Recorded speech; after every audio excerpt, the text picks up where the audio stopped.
Gig Gab, episode 421 for Tuesday, March 19th. That's T for 2 Tuesday, 2024.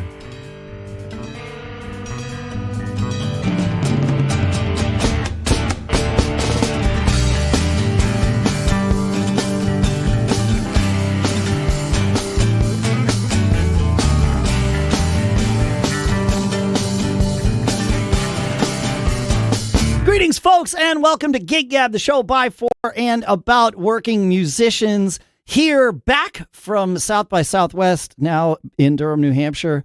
I'm Dave Hamilton, and I am super stoked to bring back Mike Schulte as my guest co-host for today. Thanks, Mike, for coming back, man. I'm here in the mid by Midwest, just hanging out, dude.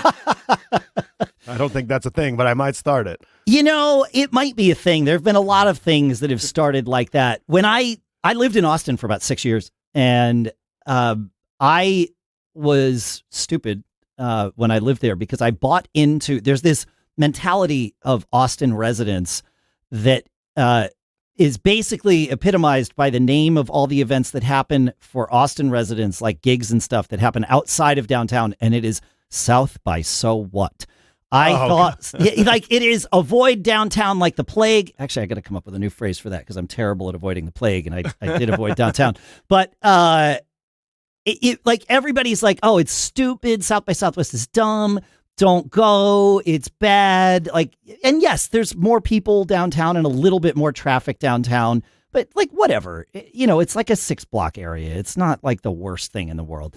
And I didn't wind up going to South by Southwest until after I had left Austin. I was down there for actually we had set up an office down there for Backbeat because we had a couple of people that were there, and I was like building furniture with them and, you know, getting the office going. And then I had a pass for South by, and I had a hotel downtown. And one night I was like, well, what's happening tonight? It's like, wait, holy crap. Van Morrison? Is it La Zona Rosa? REM? Is it Stubbs? Like, I know what I'm doing, and I call my wife the next day. I'm like, we were idiots. We were stupid. Well, I've said this my whole life. There's been so much online hate that I've dealt with, like through everything I've ever done. And it's like you come up with this phrase that, like, it's okay to like things that are popular. Like, it's totally fine to say that's popular and I like it. Like, but there's that mentality of like, well, if it's popular, then it's not cool because I'm cool because I don't like things that everyone likes. I like indie bands or whatever, you know, like, yep. I've always, that's been a phrase that's stuck with me forever, that it's literally fine to like fun stuff, popular stuff that everyone likes. It's totally cool. There's a reason it's popular.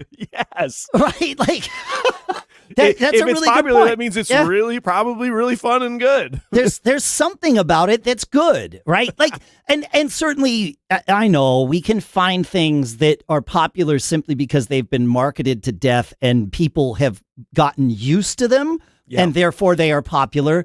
Like, you know, and there's certain like songs or even probably genres of music that have been made popular solely by the radio, right? Yeah. Like, you know, but there's like, those only last a short period of time if there's not quality, some version of quality there. We talk about it a lot on the Confused Breakfast podcast where we dissect movies. You know, we say that even the worst movie ever made is someone's favorite movie, and that's cool. It's like we're really happy that that's your favorite movie, even though we don't like it. We're like, that's just really cool that it's your favorite movie. And and we need more of that in the world today. Like, people want to hate on different bands and different kind of musics and tribute bands and cover bands, and it's just like, if that's your favorite thing and you like doing it, awesome. I'm so happy that you found something that you like, but that's not how we operate anymore.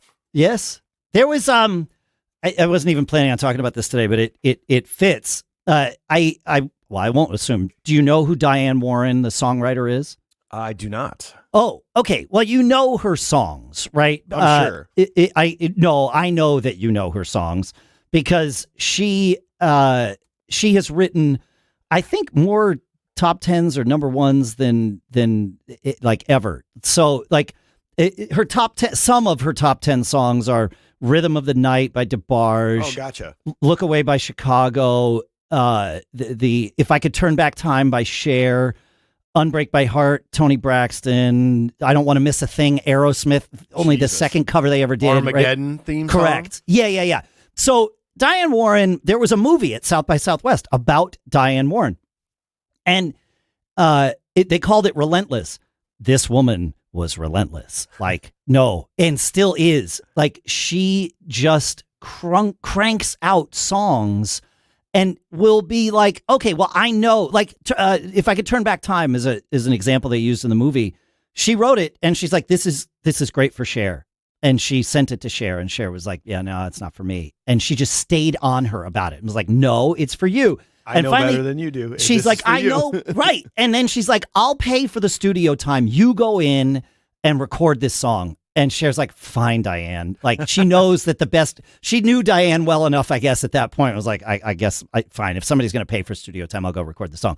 And Cher says, she's in the booth singing the song, looking at Diane through the glass, realizing how perfect this song is for Cher, right? And like hating Diane in this moment for this. That's awesome. But yeah, and she is relentless. She, like the name of the movie was good, but popular stuff. She writes songs that people love, and it's okay. In fact, they estimated that her catalog was worth like $500 million or something. Decent, pretty good, pretty good. Yeah. Yeah, she's happy living with her cat. She's fine. Yeah. She's good to go. I recommend the movie. I'm not selling it all that well at all, but she is really an interesting person.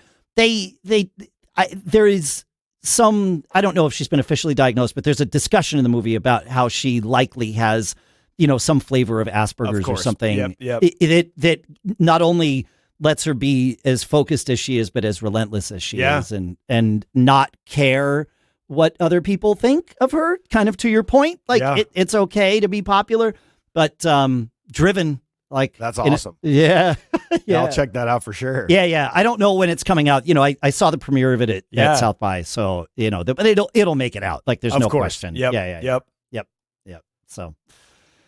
So what have you been up to? Did you do those flyaway gigs we talked about the last time? We did, yeah. Like, what was it? We were in Dallas and LA in the span of a week, flying out to play for corporate events that have stupid amounts of money. That is just such a cool experience and also a really great payday. But yeah, like we talked about, we did the Dallas show, and then that was great. And then we went to Los Angeles, and I think I mentioned this last time, about 2 weeks before we were supposed to leave, our bass player found out that there's no way he could go, that there was just not a chance that he could get away from what he had to do at home. And so luckily we had been kind of preparing for this for the future. We had gone into the studio, we had recorded our entire set list, just individually tracked everything, played it live, and just went through it, bam, bam, bam.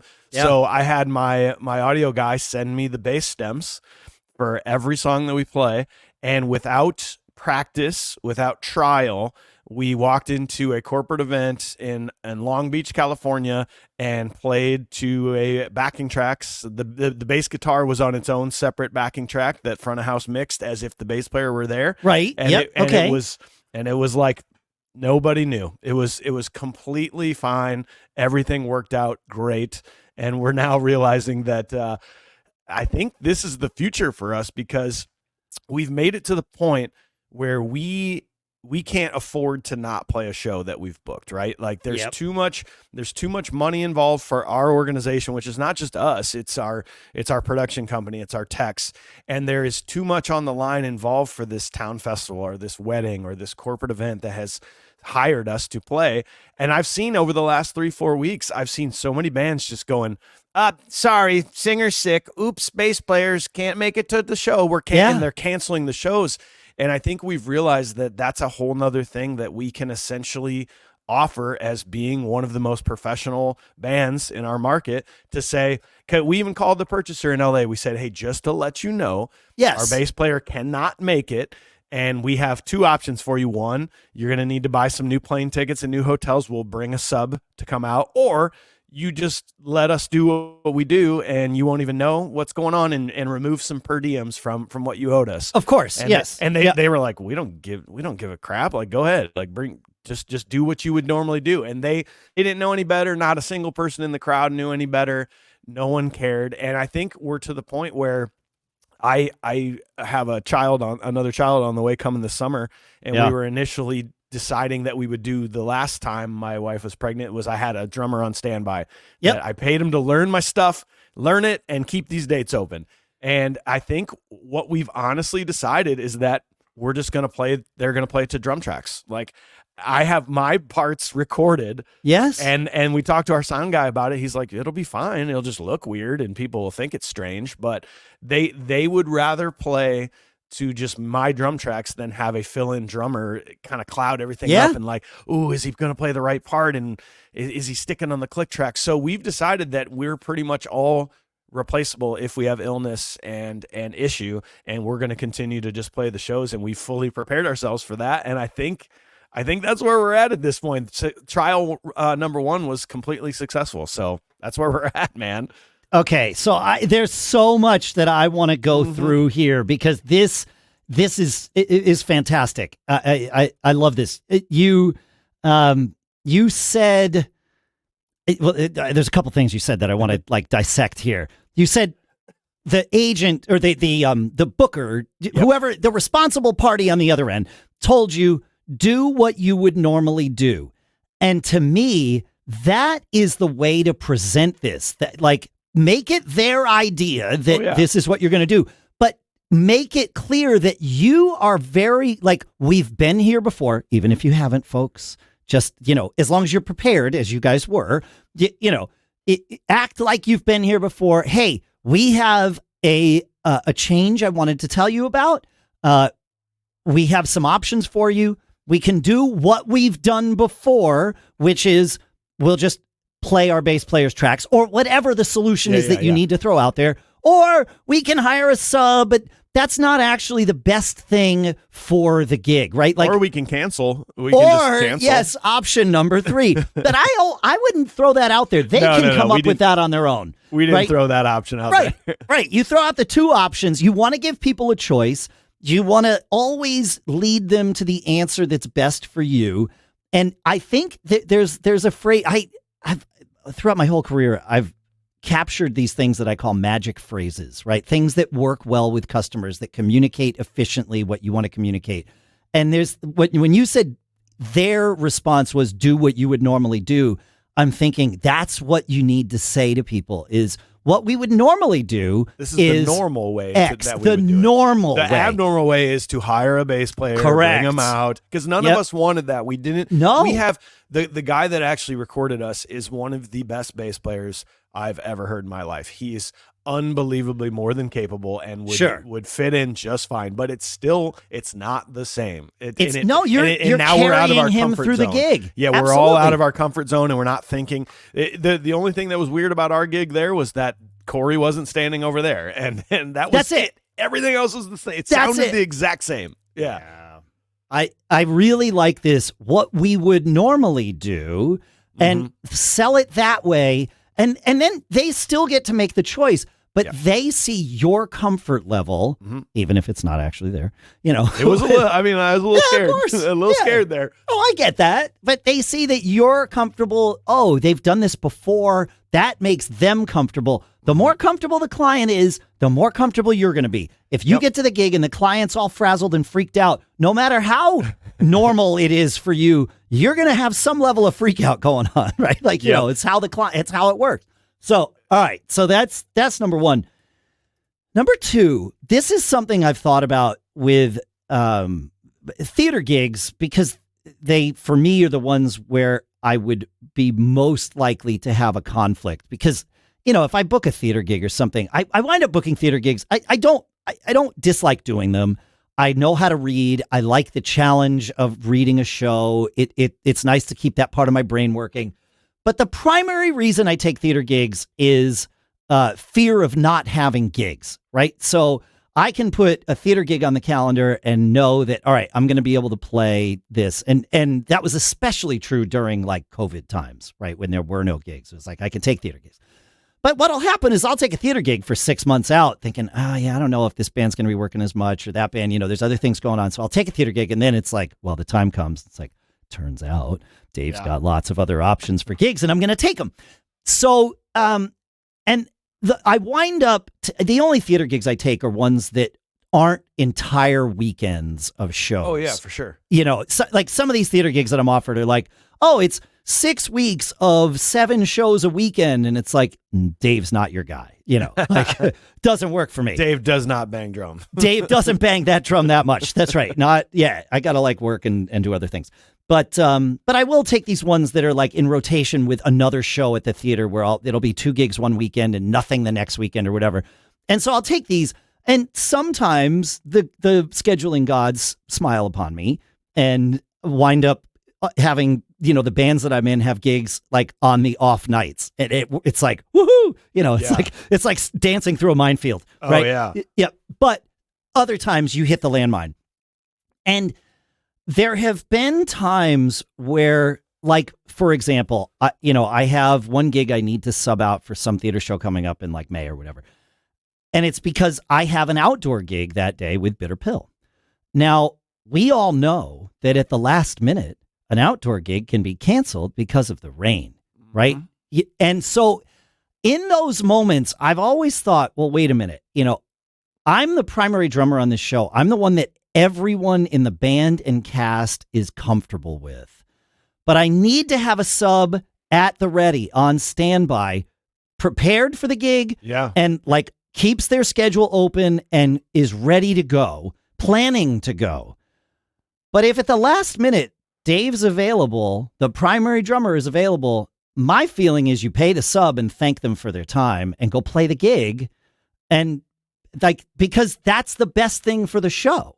Yep. And your idea of having a sub that you pay on standby, I like, this is good business. It's what I did 2 summers ago. I basically paid him money ahead of time to reserve X dates and to practice and to learn the repertoire. And then if he would have had to have taken the gig, he would have gotten paid on top of that. Okay, that's fair. But he did not have to take the gig. And what we did learn, though, is that that maybe isn't the best. It's a great option if you don't have the ability to do what we've just done, because back then we did not have. It was like either there's no drummer or there's a sub drummer. Like that was the only options. And I was actually kind of surprised when the band said they would almost rather play a small town festival with backing drum tracks instead of an actual drummer. But I actually get it, because that is when you're as tight of a show as many of us are that listen, that play to click tracks and backing tracks, and you know how the songs are supposed to go. Bringing a sub in is a big deal. You don't realize how much your ears cue in on the same way someone sings something, or the same drum fill. You don't think about it that way. You just go, oh yeah, I know that we're going into the chorus now. But if I don't do the exact same drum fill that I did the last 20 shows, that might kind of throw somebody off a little bit. It definitely can. Where are we? Yeah. Yeah. I've always said the best thing is for every band member to know every other band member's parts. Completely. But it's not always the case, right? Not with a sub. Especially not with a sub, right? Yeah, exactly. So like, those little cues that keep you on the rails during a gig, not if they're not there. And there's something to be said about comfort level too. It's so hard to play with the sub sometimes, because like we said, you're paying more attention to them to make sure they're doing what they need to do, and you're not focusing on your stuff. So yes, we'll see what happens. It's kind of tough. You got to have a very trusted sound guy for any type of these things, you know. And bass guitar seemed pretty easy. I asked him, he's like, "Oh, you fed it to me as an audio file. I EQ'd it as I would normally would a bass, and everything sounded great." But with drum, with individually, like, here's the kick, here's the snare, here's the hat, that's gonna get pretty interesting. So you really you can't just show up at a local club and be like, by the way, we got our drums tracked and you're going to run this through your system. Like, you got to have a trusted front of house person that knows you guys, that knows what he's doing. So we're going to maybe try it at a sound check someday. Just be like, because I want to stand in the crowd and I want to hear what this actually sounds like. And so might just run one song, because that's a lot of work. Also, I should mention the work of taking stems and putting them into place in a song in an Ableton session. Yes. The bass, just doing the bass stems took me probably 2-3 hours to line everything up, make sure they're where they need to be, make sure they're set up from the right outputs. Right. So right. I can't imagine what the drums will take, but we don't want to do the whole thing. We're going to do one song and see if this is an actual option. Oh, that's a good idea. Yeah, a little litmus test. That's good. And yeah. Then we'll start throwing in. I think then we might start throwing in some vocal, like certain parts of vocal songs to reinforce. I mean, we've got them all now, so I think the sky's the limit, and we've kind of gotten to the point of our career where we just are embracing any sort of ease of technology that we can. We're getting older. It's harder sometimes to play 3 shows in a row at that high of a level. So if we can have these little enhancements that, by the way, all the pros use, if we could just kind of have those enhancements for us, it's the thing we always say, audiences don't know. They don't know. They don't care. No. As long as it sounds really good, they're going to be very happy. So, there's in the, the devolving Facebook communities of musicians, especially of people who play in cover bands or whatever, there's this idea that using tracks is cheating or not, like all like it's bad, right? There's bad. I'm not saying it's universally seen that way, but there's a cohort of people that think that this is like not you're not really musicians if you're using tracks or playing the tracks or whatever. I was at South by Southwest last week, as I might have mentioned. I went and saw original bands. Like to my knowledge, there are no cover bands that play at South by Southwest. That means some bands will play a cover song in their set, but it's an original band playing a cover song, right? It's like there's no question that these are original bands, looking to further their careers and all that stuff. And I was shocked at how many bands I saw using tracks for their own songs. Now, this isn't a band going and setting up and playing a 3-hour gig where they have, an hour to set up and a 45-minute sound check and all of that stuff. These showcases are 40 minutes of playing, usually about 38 minutes of playing and 20 minutes of complete changeover to the next band. Every band starts on the hour. And you are not, I guess you could bring your own engineer with you, but you are using certainly house PA. Oh, yeah. Right. You might even be using house drums and house like amps and stuff, right? Because, a 20-minute changeover between two bands, especially when the engineer has never worked with either of these bands, and chances are these bands have never worked with each other. So it's, you can't really plan ahead, right? But even so, there's that going on. Even with that, all of that, and definitely using house engineers for most of these bands, there were it probably wasn't half the bands that I wound up seeing, but it was a good 25% of the bands that I saw played with tracks, which meant they were using clicks, obviously, and needed to have their ears set up the right way in order for that to even come close to working. And it all worked perfectly, by the way. One band, this band Kevin, KVN is how they spell their name. It is 3 women that play like 80s, not 80s, like I mean they're playing wave type stuff. Synth pop kind of stuff, indie pop, girl power kind of thing. I mean it doesn't sound like the 80s. But it's like that vibe-ish, and their songs are great. They are fantastic performers. They are goofy AF, and I loved it. And one of them sang.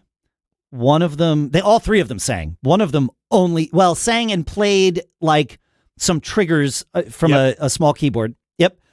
The other one played bass or guitar, and then the other one played guitar. I believe I'm remembering this correctly.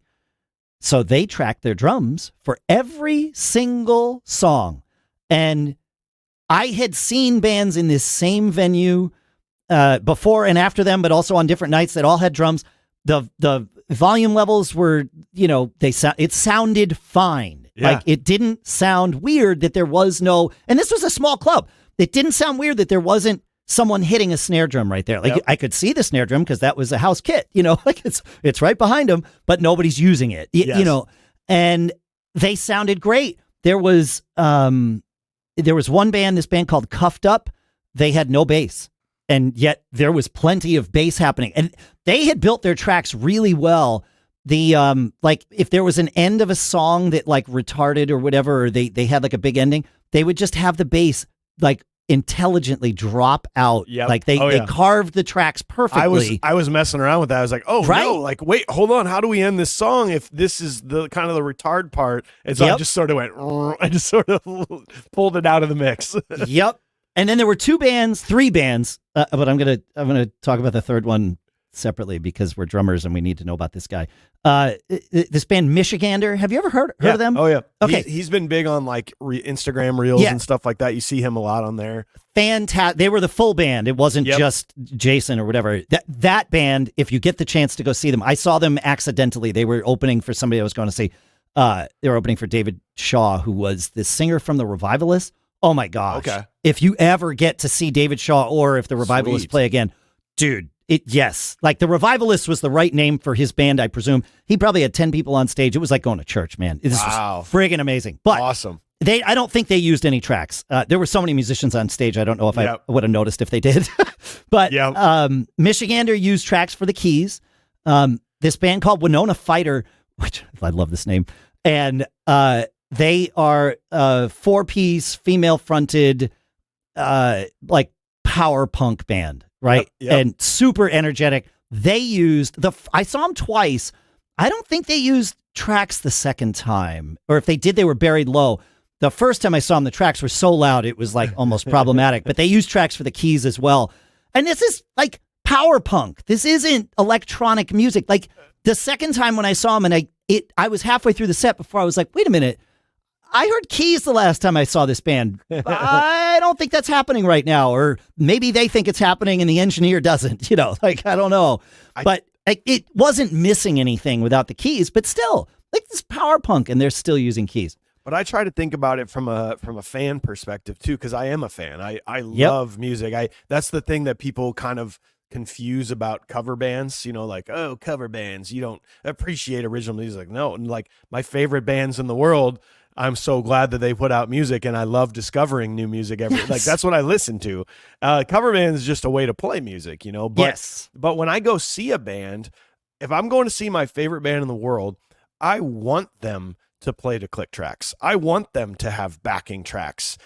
Because I want the experience that I get from the album. I don't want them to be 10 BPM faster and like barely being able to play the song because they're just because they're not playing to click tracks. And I want like I'm kind of embarrassed about it, but there are certain bands that are very, again, it's okay to like popular things where maybe you just don't jump on the train because you're like, 21 Pilots has quickly become one of my favorite bands in the entire world. Okay. And I slept on them for so long because whatever. Yeah. But they're just a 2-piece. It's a drummer and a singer that kind of goes between keys and bass, but everything else is tracked. And I've been watching all these live shows and like, that's what I want. I don't want you to have a backing band. Just do what you do and what I want to hear from you. So as a fan perspective, we should all embrace technology and clicks and backing tracks. As a band perspective, think about you bring your 7-piece band and your drummer's got a 10-piece kit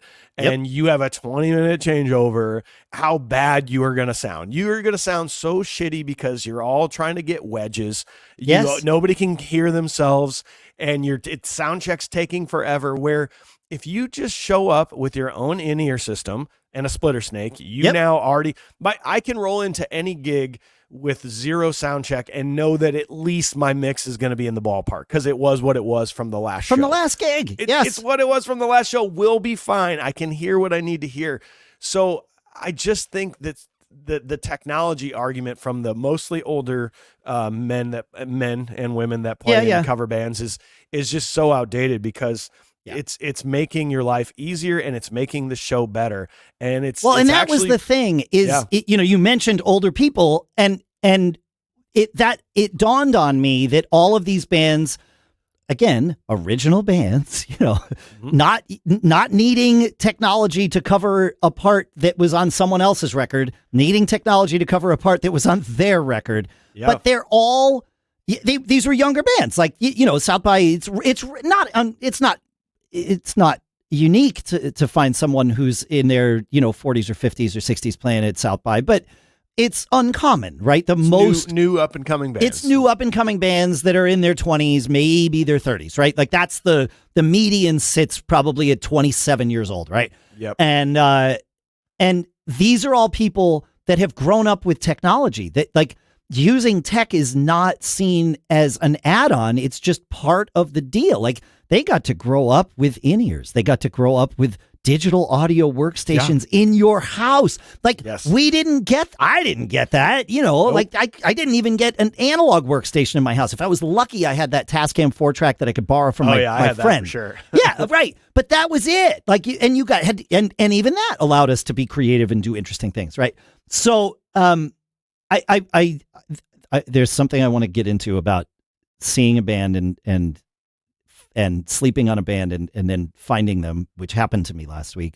But I mentioned, I referenced a third drummer that I saw using tracks. Dude, everyone go check out videos from a guy named Richard Spaven. Okay. He's from the UK. He kind of plays, he's like hip hop, drum and bass kind of thing. His technique is, he's a machine. Like there's something different about this guy. He plays like all those things that you would program into a drum machine to play. He plays them live, right?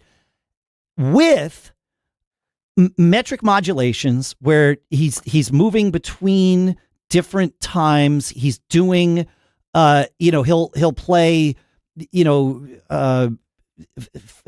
measures divided into 5 with his kick drum and measures divided into 3 with his snare, like simultaneously. Like I'm watching this and doing the math in my head, trying to understand what he's playing, but also at the same time, there's a groove happening, and it's like a serious groove. Like you could not pay attention to that part. And I wasn't at first. I was just like moving and grooving. And I saw him accidentally. Like, the serendipity of South by Southwest is the best part of it. You just go to certain places and then there's a band and it's like, who's this? I don't know. It doesn't matter. I'll watch him play. Yep. And then, so he's doing all this crazy stuff, but it sounds so good. And he's got a guitar player and a bass player with him. And then occasionally, like for half of his songs, this singer came on stage and would do like these raps and stuff that was also for everybody was fantastic. And then I realized, I'm like, oh my God, there are keys playing. This guy's playing all this stuff to a click. Yep. Like what the, thankfully it was an inspiring moment for me because it was either going to be that or time to come home and turn my drums into coffee tables. But so go check out Richard Spaven. That's awesome. I had to share this. But you mentioned, you want to go see a band and have them sound like the album. Completely. And some bands, I will agree with you on that. At first, I was thinking, well, like Rush is one of my favorite bands. They went out of their way to figure out how to do all their triggering and everything so that they could replicate the album live. And they did it without a click. There was one song they played with a click because it had Amy Mann's backing vocals, Gotcha. and so they would play that to a click. But otherwise, that was their thing. They wanted it to be natural in the moment. They wanted to keep their own time, and they wanted the challenge of doing it correctly. Yeah. But I get like playing to a click is fine. I saw the Black Keys last week, and there's a movie coming out. A documentary on the Black Keys. Cool. Yep, I know you're a movie guy. So, and the doc was fantastic. The doc I saw first before I saw the band. I actually wound up seeing the band twice. And I've covered some Black Keys songs in bands I've been in. I'm aware of the Black Keys. I would never, ever choose to listen to a Black Keys record. And I realized after this week, it's because of the way they record. They go for that lo-fi sound on their recordings. They want everything to have like some distortion on it, even the vocals, and everything's just like super squashed, right? It's that compression distortion that just squashes everything, and it's a touch overdriven intentionally. Yep. And that does not appeal to my ears. I'm a sonic purist, and I get that they're doing that intentionally, and they are far better at this game than me. It just doesn't appeal to me. I had no idea that Dan Auerbach's voice was so spectacular. Yeah. Like, he sings like Bono. I mean, the music's not like U2, but he's got a voice like Bono. Yeah. He's such a great singer. And the way they play together is amazing. And he's a fantastic guitar player. And seeing this band live, I was like, oh my gosh, I've slept on these guys for way too long. And then on the way home from the airport, I played, I told, Siri or whatever, play, Black Keys Essentials or whatever. And as I was listening, I was like, right, this is why I don't listen to this band. Yeah, because you're like, yeah, it's just not my choice for audio. For audio. But the songs are great. The music's great. So, like, there have been bands where I haven't cared. This is not unique for me. I don't care for the way they produce it. Yep. But then they go play live, and it is completely different than their records, and that can either be good or bad depending on your perspective, obviously. But I like what I like, so I want to hear what I like played the way I like it, and that's just me getting older, but that's how I've grown into it, and that's how we look at it for any decisions we make in the band. It's like, what do you think the audience wants? Because that's what we're here for ultimately. Yes. Yep. Yeah. They said. There was a quote from the movie. I'm going to pull. Actually, it wasn't. Maybe it was in the movie. Might have been in the Q&A because the Black Keys were there. It was the world premiere of the movie. Someone said the first rule when you have a band is don't break up the band. That's the only rule. Yeah, I mean, that makes valuable sense, right? rule. Yes. They were just on. That explains probably why they were just on Joe Rogan. In Austin, right? Yeah, and I think he even posted. I think he was at one of those shows. I think that makes sense. Even posted a video of it or whatever. But yeah, I'm excited to listen to that episode and check that movie out because give me anything behind the scenes. I don't care if it's music, if it's sports. I've been watching the Drive to Survive Formula One thing on Netflix. I could care less about racing. I don't care about it. Sure. This is one of the greatest behind the scenes things I've ever watched. Just because I want to know the personal side of stuff. Instead of what we see up front and anything music and sports, just feed it to me. I'll watch it. Yeah. Yep. So the movie is called, I'm pretty sure it's called This Is a Film About the Black Keys, because Sweet. why wouldn't it be, right? Awesome. But I think I talked to people who saw it, and the reviews were either hot or cold. Okay. People who were not musicians or not into learning about the inner workings of a band, thought it was boring. Yeah, I can see that. Which totally made sense because really what this movie is about is how these two guys have successfully not broken up for 20 years. I mean, there's that phrase, right? Overnight success takes about 20 years. And that's about what it took for these guys, and so it was fascinating, how they kept things together. They are an unlikely pair of humans. And they address that in the movie. I don't know if they're friends or not. Like, even after watching the movie, they were opening for Sleater Kinney and they were making nothing, right? But they were aware of the total take of the house or whatever. And there was one show where, the headliner made $50,000, right? Grossed $50,000. I mean, there's expenses and all that stuff. But Pat, the drummer, said that he turned to Danny. He's like, listen, if we ever play a gig and we make $50,000, he's like, I don't care if we hate each other. We are never breaking up this band. Yep. And it's like, that's really interesting to be that self-aware. Because he's been in bands that have broken up, like we all have, but they're all out there. I mean, there's so many bands like the Stones, none of the Stones can stand each other. I mean, after 50, 60 years of playing, but you just, that's where egos have to come into play and just be like, dude, I don't like you, so we'll just figure out how we can still do this, but we don't have to interact with each other. Yes. Because why would we stop doing this? Because it would be crazy to stop doing this. Yeah. Those are the conversations we have. We thought this is our 16th year of the Pork Tornadoes, and we've been saying since year one, any minute now, people are gonna just get sick of us playing Taylor Swift songs, and it hasn't happened yet. And the longer this has gone on, the more we've realized what we have and how special it is, and that's why we have these meetings and these conversations to make sure that nothing drives into us that we can't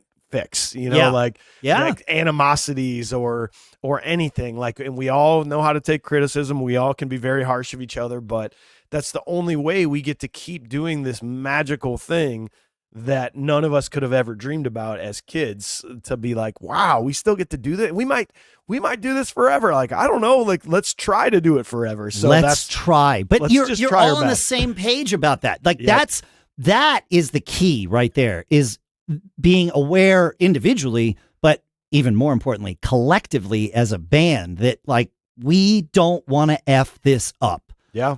It's just how it is. Yeah.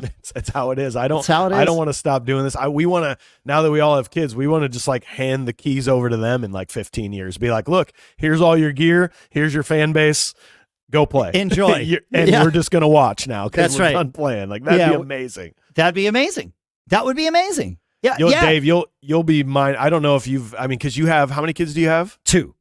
And they're grown, right? They're 24 and 22. Yeah. So I have a 1.5-year-old daughter. Right. And I'm just seeing things happen. She has this love of music already because we play music every night. She gets to pick out a record every night, and she just goes over and just goes, play this. But like the other day, we're sitting in my living room and I'm playing a song that has a very distinct music's playing, but it's a kick snare. Snare while things are going on, and she started air drumming and going kick snare, snare. I mean, like, perfectly on beat. And then we were we're very Irish, you can tell from my red beard. We were out on St. Patrick's Day, and a guy was playing some Irish tunes, and she was clapping like on the beat perfectly. That's great. As a 1.5-year-old, and I'm sitting here just going like, oh my God, I want you to want this so bad, but I'm not going to push this. Like, I'm just going to let you decide this on your own. But man, if you want this life, I have you covered, kid. I got everything for you. Yeah.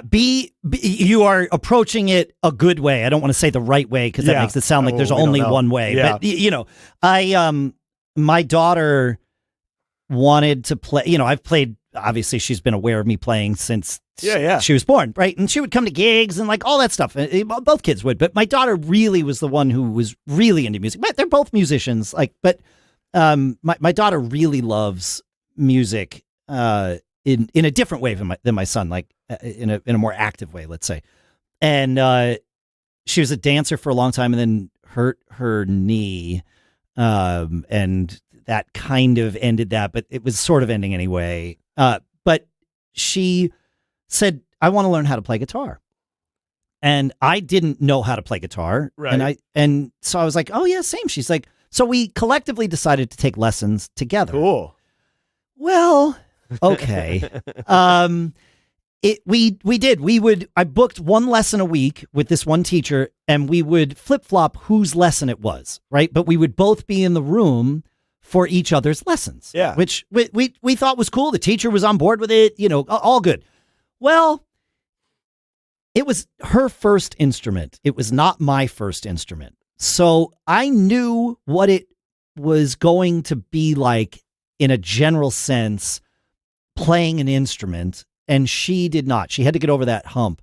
Oh, yeah. And so she is a perfectionist. I have no idea where she gets this from. And does not like not knowing how to be an expert at something, right? Like, and again, I resemble this.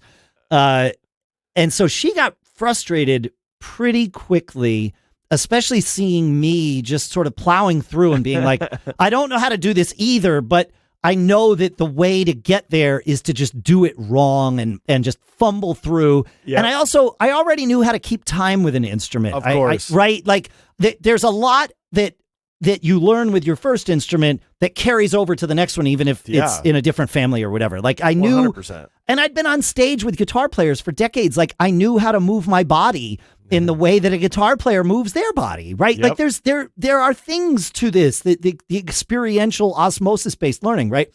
And so it turned into a nightmare. Like, we would practice at home at first, but that only lasted like a month or maybe 2. And then she was like, no, I'm not into it. It'd be like huge battles. And it was like, crap, I ruined this for her, And then a few years later, she started playing drums in the middle school band. Yeah.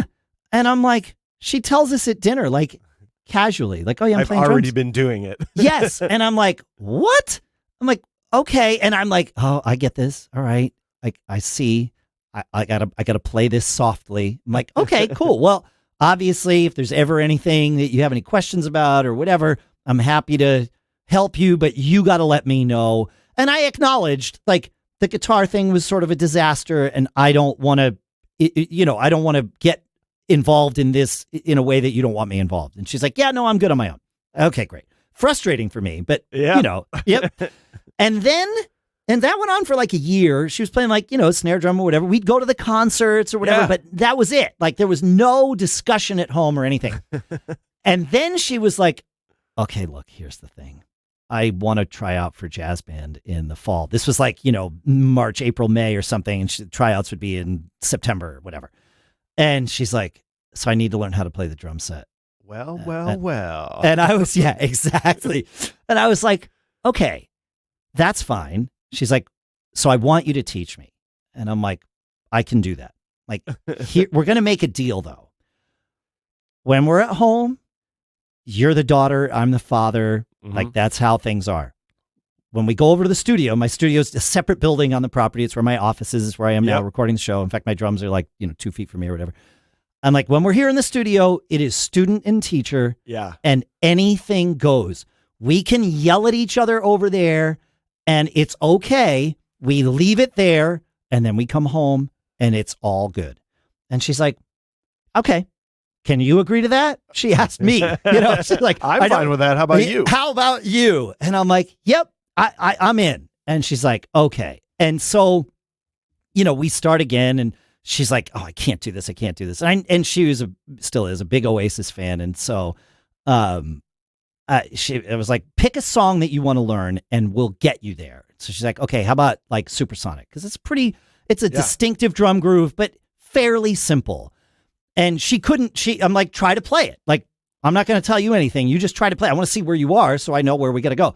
And she couldn't do it. She had trouble with the coordination and the syncopation and stuff. And so I was like, okay, great. Let's break this down. And so it's like, playing the kick just on like 1 and 3, snare on 2 and 4. Okay, great. Now do it together. Kick with the snare. Great. Okay, fine. Let's do the hi-hat. Okay, got the hi-hat going on eighths. And then, she's like, okay, great. I'm like, all right, stop everything. Now you got like this straight boom, bah, boom, bah, I'm like, okay, now forget about everything except the kick drum. Do this thing with the kick drum. And I showed her how the doom, cha, doom, doom, doom. I'm just like, do that. She's like, okay, yeah, I can do that. I'm like, okay, great. Now let's go back to the straight 4 thing. And while she's playing it, I say to her, all right, now next time around, do the set. She's like, I can't. I'm like, yeah, just try it or whatever. And she's like, dang it, you tricked me. You taught me how to play that without actually me having to learn how to play it. And I'm like, yep. And she was pissed. And I'm like, but you're playing the song. Like, isn't this what you wanted? Isn't this? And then she was like, dang it. Yeah, that's what I wanted. Okay, fine. But, we had to negotiate a path into being teacher-student as opposed to, parent-child. Yeah. And for us, that worked really well. I've talked to other parents who have been down this path in a similar way. And my daughter and I have a different relationship because that I can point back to that as the moment that sort of expanded our relationship. Yeah. It didn't change it for the worse. It just, it didn't change the fact that we were still, father-child, but it added this other element to it. And then I became her sound engineer for the jazz band. Nice. And there was one time where she was setting up for a gig, and this jazz band in her middle school was 110 kids. Wow. This band director was amazing. The way he would get these kids to play. And so, we would talk at the dinner table about how she needed to, like, you got to drive this band. There's 110 people. And like, so you can't be timid about this. You have to be confident when you go play. Because I'd watch the other kids, and these are middle schoolers, 7th grade. And they would, tap on the drums or whatever. It's like, that's not going to work, man. Nope. Even though we're putting a mic in the kick and maybe an overhead, like, these gigs come together fast. It doesn't matter that, because there's like 8 trumpets and There's a guitar player and a bass player and all these other things. It was more of a studio orchestra than a jazz band. And so I'm like front of house ish, trying to get her, like balanced in, and we're just communicating, verbally, but she like with sign language ish. But she can see my mouth. And so I'm telling her, the signal for hit the snare, I'm like hitting my arm and she's hitting it. And I'm like, more. And then I mouthed the phrase, hit that fucking thing. And her eyes, like she was not used to me swearing. And her eyes opened super wide. And I just kind of stared her down and she hit it. And I'm like, there you go. Yep, that's what you need. But yeah. No, that's super great advice, because I got a little fiery redhead, curly-haired redhead Irish girl that I think that you're giving me a glimpse into my future. But that's super interesting. Like, I never was taught. I didn't take lessons, so I was never taught to drive the bus, right? Like, I was always I developed I'm following the bus. Like that is how I developed my style of playing. And myself and the bass player Corey in the Pork Tornadoes, we came to blows quite a bit over the last decade of him wanting me to drive and me being like, I am driving, like I am playing. He's like, you're off the click. I'm like, no, I'm not. I'm right on the click. But he wanted me to be in front of it. Yeah, driving the bus. Drive the bus. And I was like, but I'm hitting it right on the click. What are you talking about? And so that's a whole, like, you can learn how to play your instrument, but then there are the intangibles later on in life of a musician that you have to learn. Yes. Like the next level of stuff, the secret things of like where you need to be at volume and dynamics, and where you need to be in the song and who's in charge. And that was something, I'm 30 years into drumming now that I'm finally learning these things, like, where now he'll look back at me and be like, yeah, like, there you go, buddy. You got it. And I'm like, I finally understand what you mean now. Yes. No, the most valuable thing, I think, for my daughter when I was teaching her this was not the time that we spent in the studio with her at the drums. There were no drums around. It was at the dinner table, dissecting either her gigs or my gigs. And I learned a ton from this too. Just like, we'd be like, pass the peas. Oh yeah. Did you notice that thing where like, the band started to fall off the groove and you like started to really nail it and pull them all back in. And like, you need to do that more. Right. And like just those little 30-second snippets of just wisdom, I'll call it, right? But like just sharing it back and forth, and questions of like, what do you do when you can't hear the lead instrument or the vocalist or whatever? And it's like, you watch their feet, because when they're about to start singing by the fact that they're going to approach the microphone or if they're back off, and that's how you know to like lay back. And she's like, oh, I never thought to watch their feet. And like, well, I don't know how I learned that, probably the hard way, but I don't think anybody ever told me, but that's what I do. That's how I know if we're going back into a verse or if we're staying in the solo section. It's like, watch the vocalist. Are they near a microphone? Good chance we're about to, tighten it up for a verse here. Are they about to turn off like a distortion pedal? Exactly. Or turn it on or something. Or turn it on. Yeah. I had this one guitar player I played with for years. He was so bad, he would forget to turn on his boost pedal. So it was always halfway through the solo. Well, or never. But and like that drove me crazy from a sound perspective, but I also noticed it drove me crazy from a cueing perspective. Yeah. Because it was like, dude, I don't know when you're going or stopping. Like, I need these visual cues from you. And plus, you need to do this for the sound. Like, it's not for me. But if you do it for me, it'll help the sound. So, yeah. I love being in bands. It's the best. Same. I love talking about being in bands too. Yeah. I have said that, like, if we ever did quit and we broke up, that's probably it for me. Yeah. And I don't think I'd ever start another band, like, because of just, it's so much work that you don't realize that you're doing to get to the certain points. But I think I would like join or fill in or something. I don't think I could quit playing forever because of just what it does to us, but I don't know if I could start another band. Yeah. I don't think I could be doing what we're doing now from scratch. No thanks. I don't have the time for it. I get that. Yeah. That totally makes sense. Yes. But that's me saying that in a band that's not going to break up. But if all of a sudden I'm 6 months out of it, well, maybe we should start a new band. Hey, you want to start a band? Yeah, that's right. Yeah. Exactly. Yeah, no, it's an addiction for sure. And it's a wonder. It's one of the healthiest ones I've found. So there you go. Uh-huh. Did you ever read that book? It's called This Is Your Brain on Music. Oh, no. You might double check that title. It's a very dry book. It's written by some scientist guy, and it's very analytical. But this is fascinating. As soon as you said that, it reminded me that I was like, I got to get my friend Dr. Dan on the show. Yeah, and it is written by my friend Dr. Dan Levitin. Wait, what? Yep, dude. That book.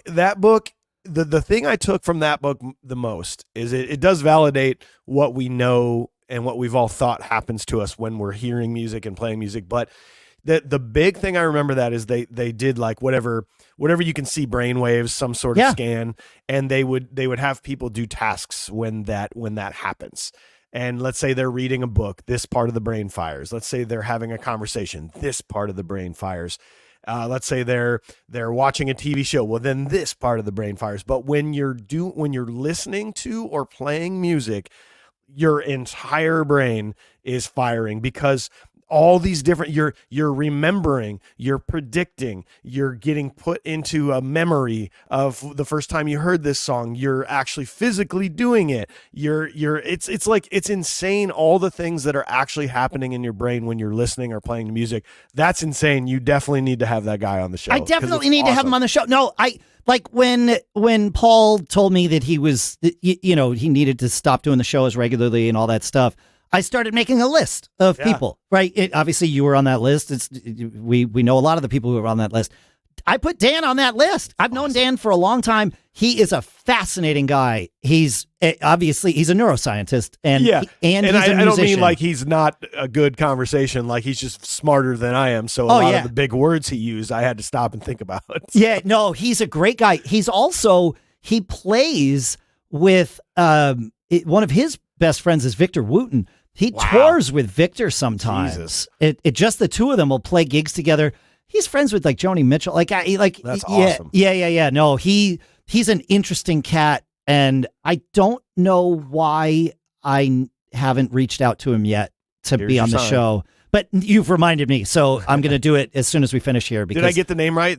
Your Brain on Music? This is Your Brain on Music. Yes. Okay, cool. Yeah. I've got a link to the book in the show notes, folks, at giggabpodcast.com. So you can go, I think it's Kindle or any version you want. Audiobook. I don't know who reads it. I don't know if Dan reads it or not. He's I met him because of Sonos, and my first encounter with him was just a dinner, and we wound up sitting across from each other, and then dinner ended, and then like after dinner cocktails ended, and finally the restaurant was about to close. Everybody else had left the table except for like me, Dan, and like the PR rep that was like we'll call him my handler with Sonos. Because Dan did some stuff for Sonos years ago. So it was just like this timing thing. It was like, she was like, you guys can keep talking, but we have to leave now. I'm like, okay, yeah, fine. Yeah, it's fine. But, talking about music, weird. Fast. Yeah, that was it. She's like, I had a feeling you two would really hit it off. I'm like, yeah. So I got to reach out to Dan. Yep. All right. Well, maybe it's time to reach out to Dan.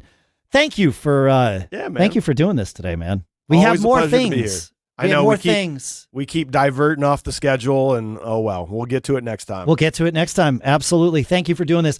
Tell people where they can find your other podcast, because this is a great show, folks. Yeah. It's called The Confused Breakfast, and it is a funny story. I was just out in LA, and I was a guest on the Lawrence Brothers podcast. I don't know if you saw that. Yeah. Joey, Matthew, and Andy Lawrence, they're actually musicians as well. And it ended, we had such a good time that it ended with them saying, hey, will you play drums on our upcoming single? And so I was Amazing. like, yep. So I already sent them like a rough cut from my electric kit, and they were like, yeah, this is perfect. So I'm going to head to the studio and cut that. But yeah, it's called The Confused Breakfast. We talk about 80s, 90s, 2000s movies. Pulp Fiction drops tomorrow. That might be one of our biggest, most intricate episodes that we've done. I think you guys will love it. And obviously the Pork Tornadoes, in a couple weeks, we have a new video audio series coming out called Whiskey Wednesday, where we've got some brand new covers that we did live inside of a whiskey barrel room that I think you guys are going to like. That's so awesome. Check that out. Yeah. That's awesome. Thanks for doing this again, Mike. This is, I love it when we get to chit chat, and I'm glad we were able to make the schedule work today. Folks, thanks for hanging out. Feedback at giggabpodcast.com. Send in your ideas, send in your thoughts. Send me anything you want. And if you want to get in touch with Mike, you can find him in any of those things, or send an email in and I'll send it to you. And, that's how it goes. What are those words, Mike? I think you know them. Always be performing. That's it. Later. And we're out. ABP.